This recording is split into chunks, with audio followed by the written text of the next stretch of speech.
4 चोर थे, चारों ही मिलकर चोरी करते थे और जो भी माल मिलता था उसे आपस में बांट लिया करते थे। वो सब चोरी तो इकट्ठे होकर ही करते थे, लेकिन वो सभी बड़े स्वार्थी थे। हर एक चोर यही सोचता रहता था कि किसी दिन मोटा माल हाथ लगे तो अपने बाकी साथियों को मारकर सारा माल स्वयं ही हथिया लूंगा। अगर आज तक ऐसा मौका नहीं आया था। एक रात उन्होंने नगर के बड़े सेठ के यहाँ सेंध लगाए। उनके हाथ बहुत माल लगा। उन्होंने सारा धन एक थैले में भरा और उसे लेकर जंगल की ओर भाग निकले। 2 दिन तक वे भूखे प्यासे जंगल में छिपे रहे। वे जानते थे कि नगर सेठ के यहाँ सेंध लगाने की वारदात से शहर के चप्पे चप्पे पर पुलिस फैल गई होगी।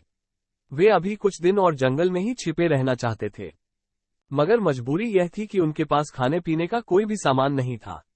जहां तक संभव हो सका उन्होंने भूख बर्दाश्त की, लेकिन अब भूख बर्दाश्त से बाहर हो रही थी।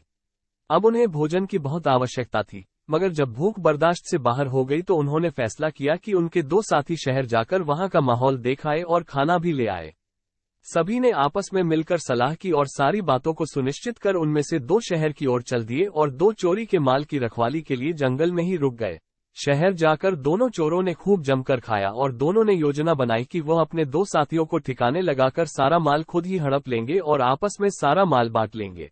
अतः उन्होंने अपने दोनों साथियों जो जंगल में ठहरे हुए थे उन्हें मारने का निश्चय कर लिया। उन्होंने अपने साथियों के खाने में जहर मिला दिया। उनमें से भी प्रत्येक यही सोच रहा था कि जब हम 2 रह जाएंगे तब मैं बचे हुए एक साथी को भी मारकर मैं अकेला ही सारा माल हथिया लूंगा। इधर जंगल में दोनों चोरों ने खाने का सामान लाने गए अपने साथी चोरों की हत्या कर डालने की योजना बना ली थी। वे भी उन्हें अपने रास्ते से हटाकर सारा माल आपस में बांट लेना चाहते थे।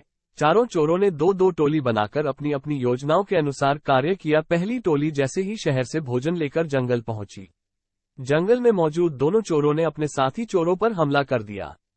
उन्होंने लाठियां बरसा कर उनकी जान ले ली। फिर वो निश्चिंत होकर भोजन करने बैठ गए, मगर जहरीला भोजन खाते ही वे दोनों भी तड़प तड़प कर मर गए। इस कहानी से हमें ये शिक्षा मिलती है कि हमें लालच नहीं करना चाहिए और कभी भी अपनों से छल कपट नहीं करना चाहिए।